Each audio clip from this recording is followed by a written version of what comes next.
Yan, magandang gabi po mga mami. Nalobat ako kanina sa live.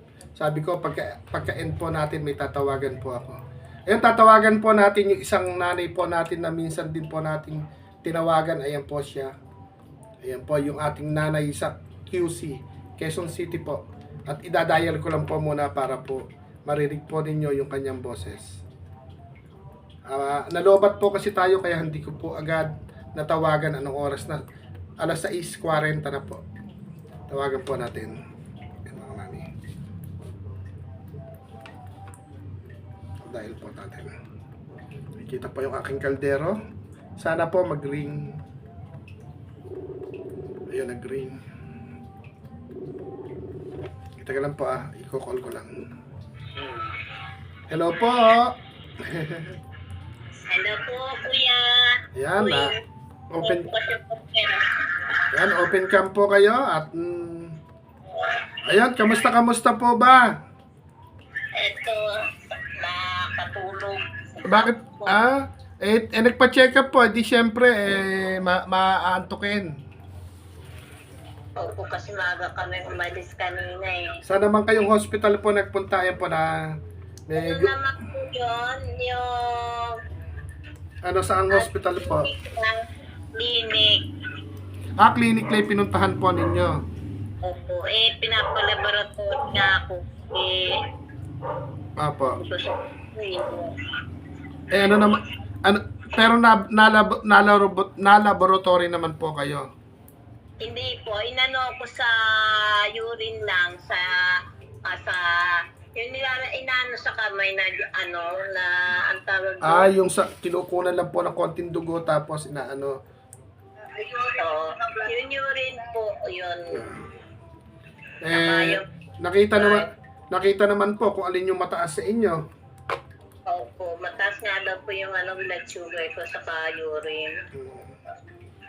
Siguro, yung sinend nyo po sa akin picture, medyo mataba-taba po kayo. Siguro, diet po ng konti sa kanin, ano?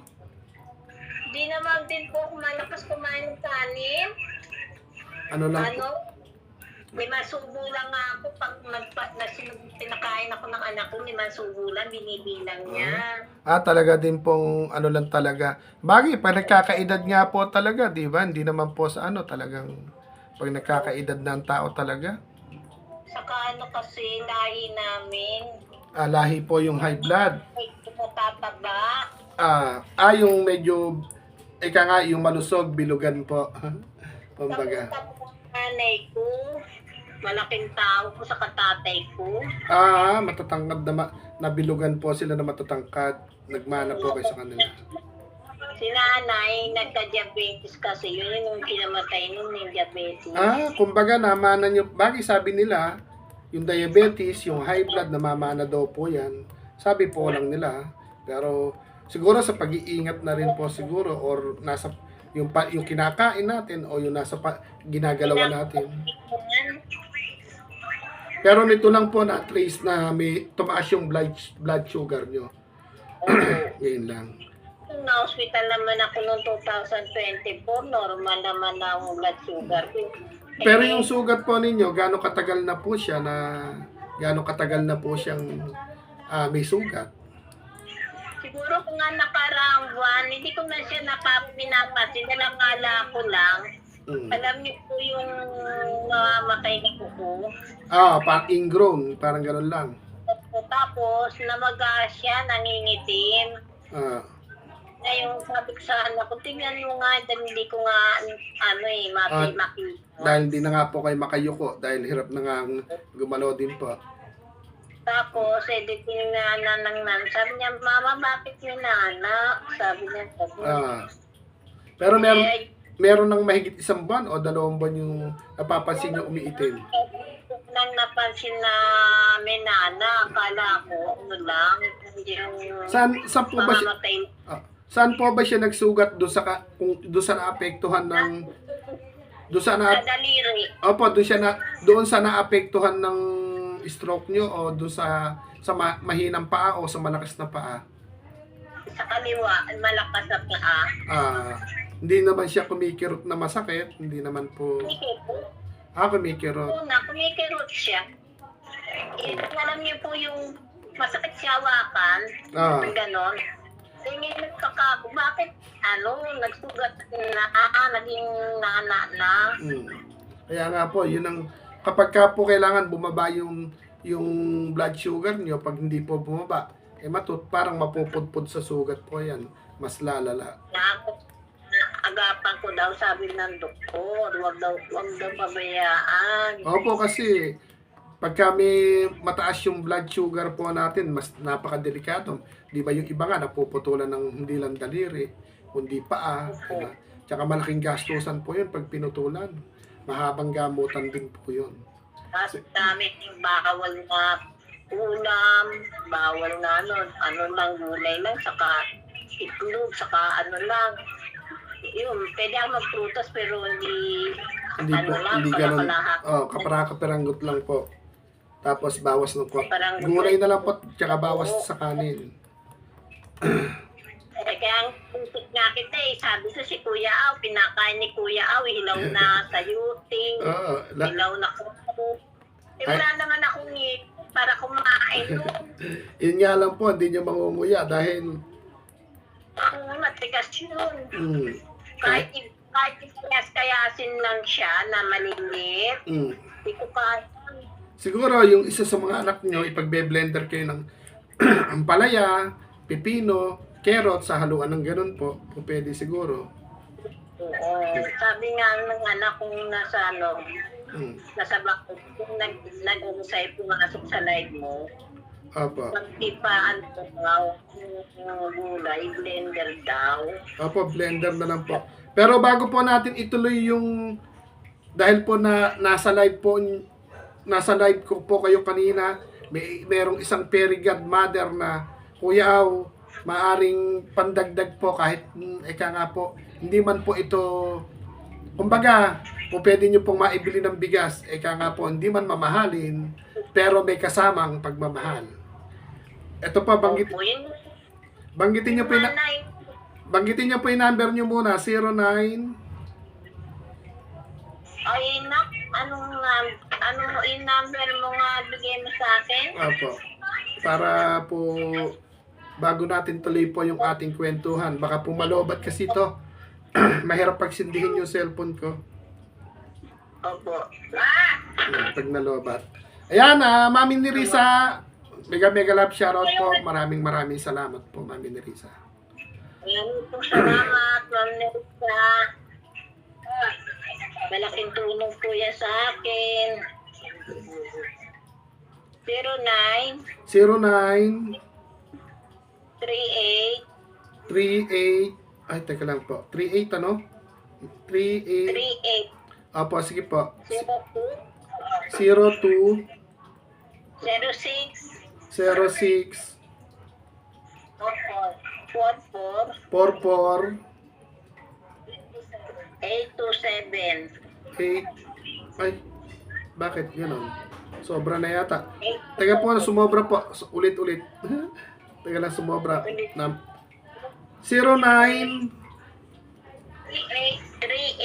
38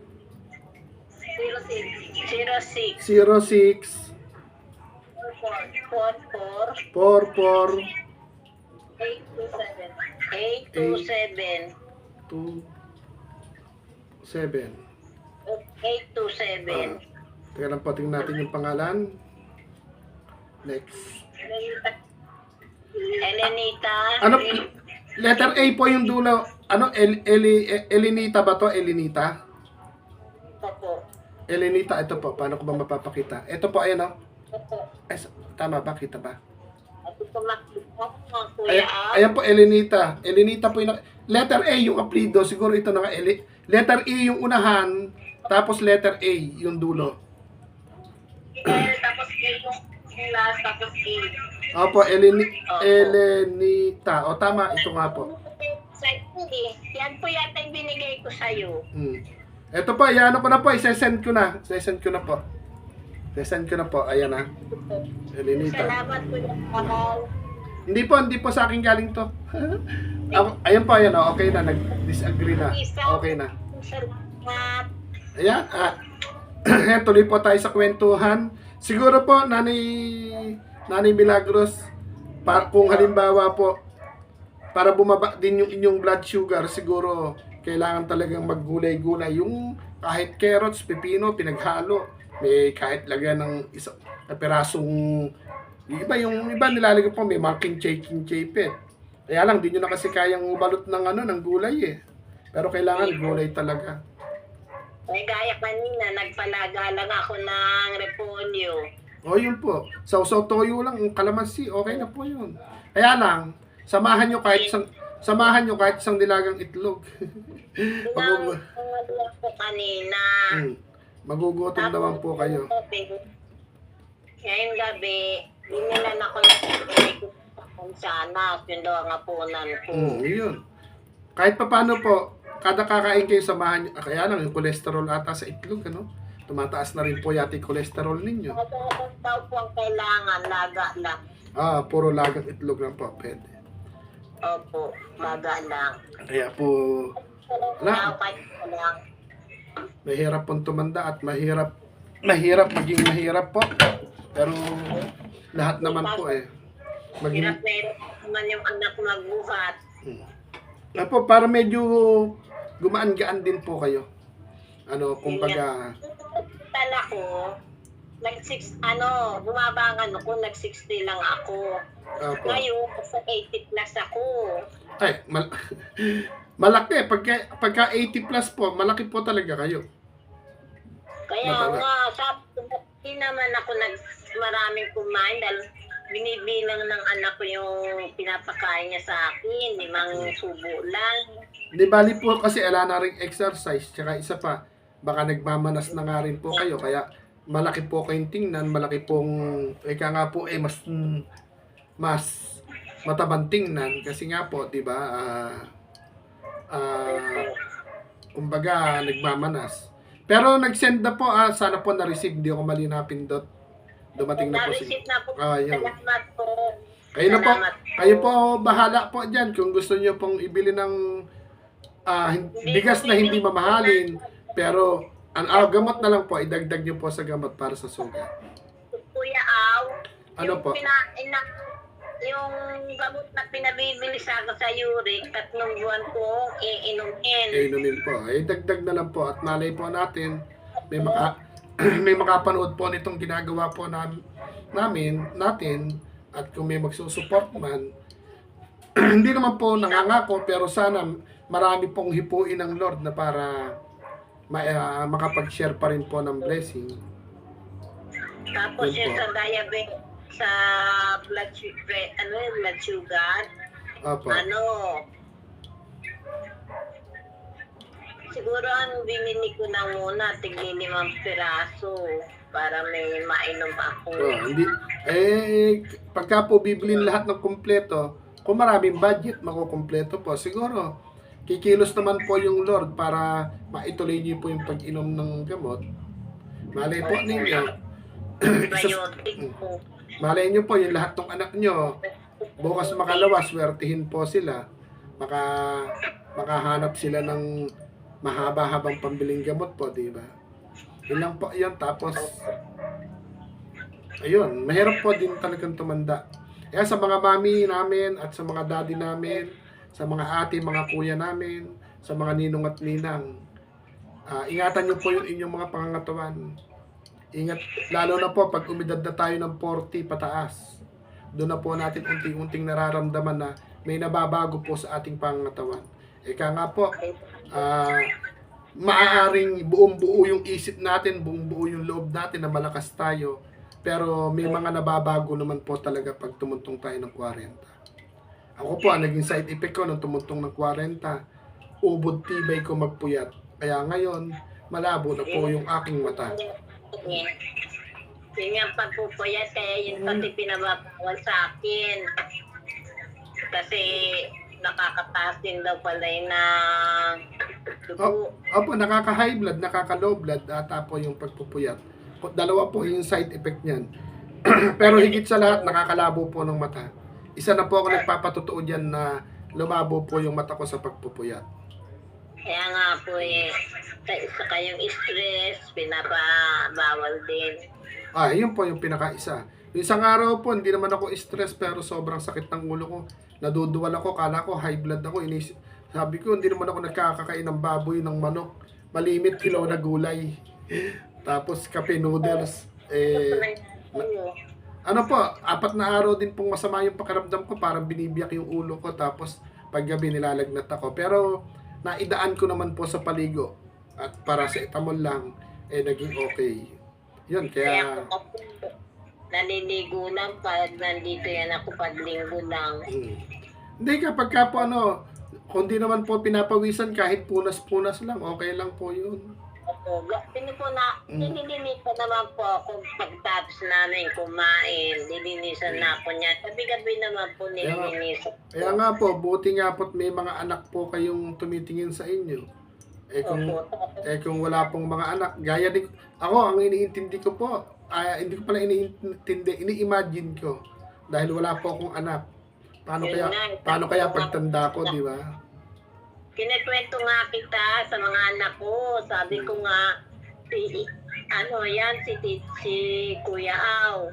Sabi ko, PWD yan. Sabi ko, nakakatulong sa mga katulad namin. Sinabas pa ng mga ewan kung anong klaseng tao yun. Sabi ko, mga namumuisit lang po yun siguro.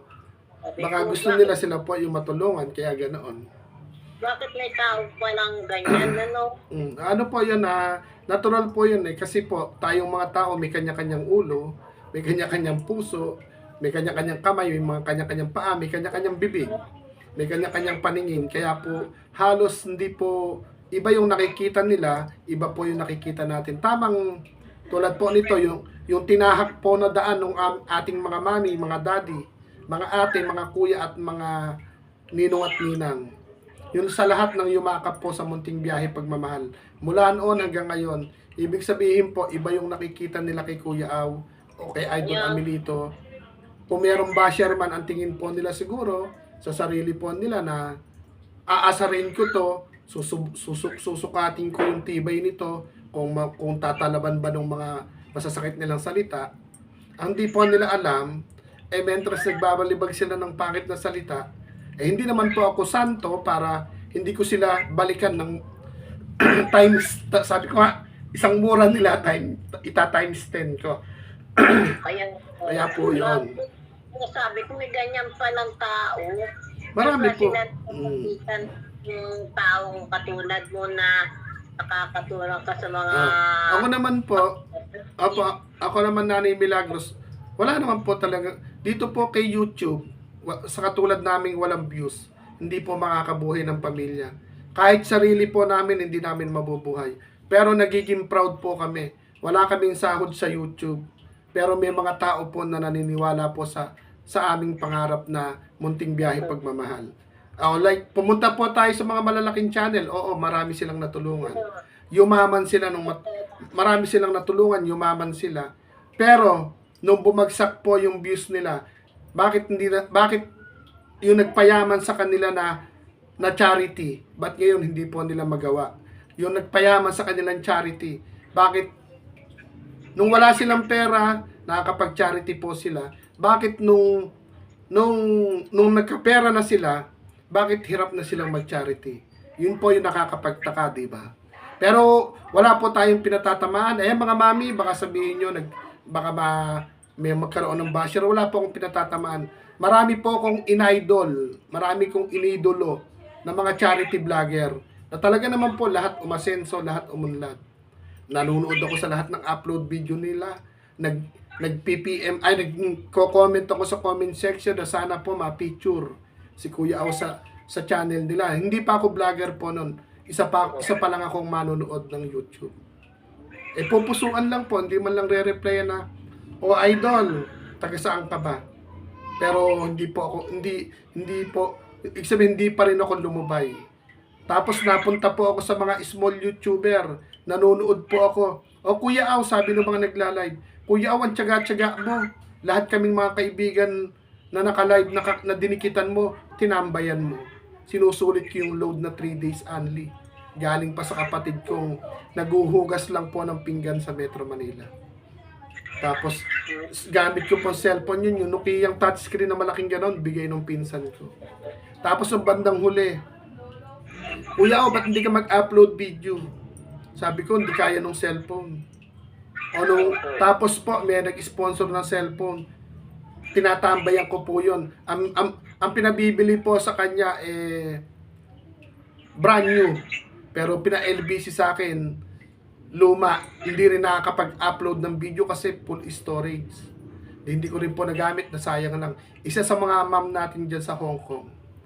Tapos, yun, nag-unti-unti po na hanggang sa nakilala ko po si Ate Rian na naglambing po si Ma'am Lady Viper, hindi po nagdalawang isip. Doon na po ako nag-start. Hanggang yung mga kalangga rin po yung talagang nakatulong sa akin nung nagsimula po ako. Na-monetize, Pero ganun pa man po, hindi man po ako nakakatambay sa kanila. Pero hindi po sila yung ginawa nilang pagmamahal po sa akin nung mula una hanggang ngayon. Hindi po sila nawawala sa puso ko. At pinapangarap ko rin na balang araw na masabi nila na dati nila ako naging kaibigan. Na mula noon hanggang ngayon, hindi po nagbago. At kung magkakaroon man po tayo ng views, kung ano man po ako noon, yun pa rin ako ngayon. Maingay pa rin. Ika nga po, makulit pa rin si Kuya. Kaya ngayon, ito nga po, Mami Nerissa, hindi ka naman talaga ayaw na ayaw mo magpa-shoutout, pero Mami Nerissa, patawarin mo si Kuya kung bakit lagi po kitang pinapangalanan. Dahil itong call ko kanina kay Kuya Benson, itong call ko kay Nanay Milagros, pagmamahal mo po ito. At syempre po, yung ating isang payong, isang tsinelas, at nakasako na bigas, lahat po open. Lahat po ng gustong yumakap, sumali, makijoin, sa lahat po ng gustong matikman yung pagmamahal po ninyo ng ating mga kababayan. Ma-live man po yan, mapakulay man yan, mapagikas, buong puso po namin tatanggapin. Nakasahod yung kamay ni Kuya Aw at pati ang dalawang pa ako. Nakapag-ganon ako, di ba? Pero sa mga mami po na talagang andyan naman po, na lagi naman po nating pinapasalamatan, sabi ko nga po, ang pangarap ko lang nun, ito, patotoo po ito. Ang pangarap ko lang po nun, lima na mga taong maniniwala sa suntok sa buwan na munting biyahe pagmamahal na nagpapasaya po sa akin.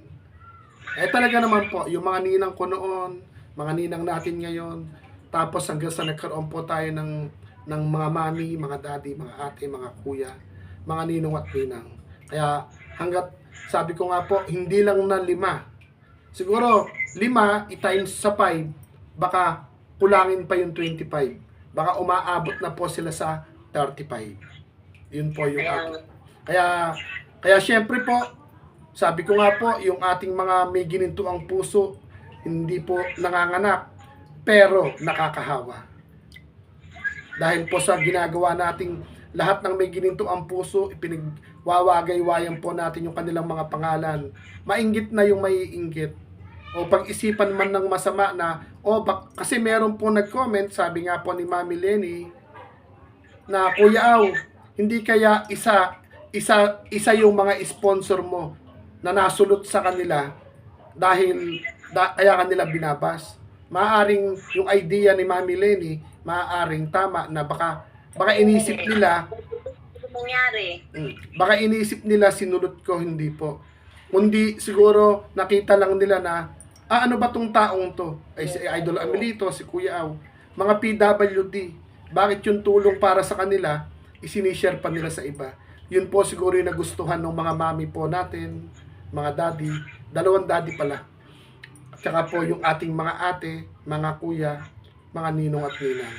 Kaya, open po lahat, hindi po tayo sabi ko nga po, kung yung iba, nag-upload po ng video, isinasabit nila yung GCash number nila sa channel nila, ngayon po, hindi po natin gagawin yun.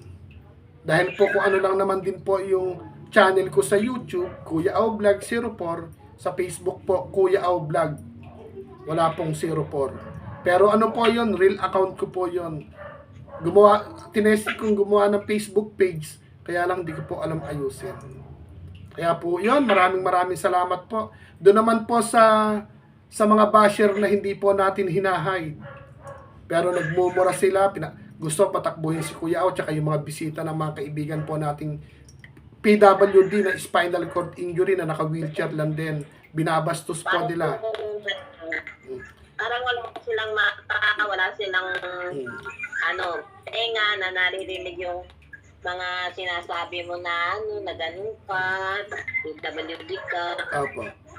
Kaya po, doon sa mga basher po, yung basher po na nagsasabing pangit ako, aminado po ako. Siguro, pero mas pangit siguro siya sa akin, kaya dalawa na kaming pangit. Kaya kanina umalis siya. Tapos, kung sinasabihan po akong bobo, tanggap ko rin po yung bobo. Kasi yung bobo, kapag naturuan ng teacher at naturuan ng pamilya, nagiging matalino. Hindi naman tayo po pwedeng pinanganak nakapikit may mata natin, matalino na tayo agad. Walang ganon. Kaya doon sa basher, matalino ka nga, pero isang katerba kang tanga. 8 po yung basher natin kanina sa live, 8 silang tanga. Pero kung isang tao sila, kung isang tao man sila, 8 yung ipinasok nilang account. Opo. May stress ako eh. Hindi, okay lang. Ako, tinatawanan ko lang po yun. Kung nagsasalita man po ako ng pangit, lalo sa mga mami po namin, sa mga ate, sa mga kuya, sa mga ninong at ninang, i-correct nyo po si Kuya Au. PM nyo ako agad pag sablay po yung lumalabas sa bibig ko. Siguro hindi naman po magagalit si YouTube.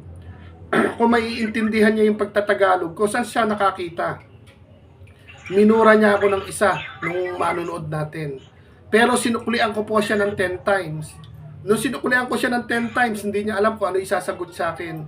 Ang sasabihin niya lang, ay bobo. Ay yung kabobohan tanggap ko. Pero yung katangahan, sa kanya ko ibinibigay. Ayan na ano na po. Napulis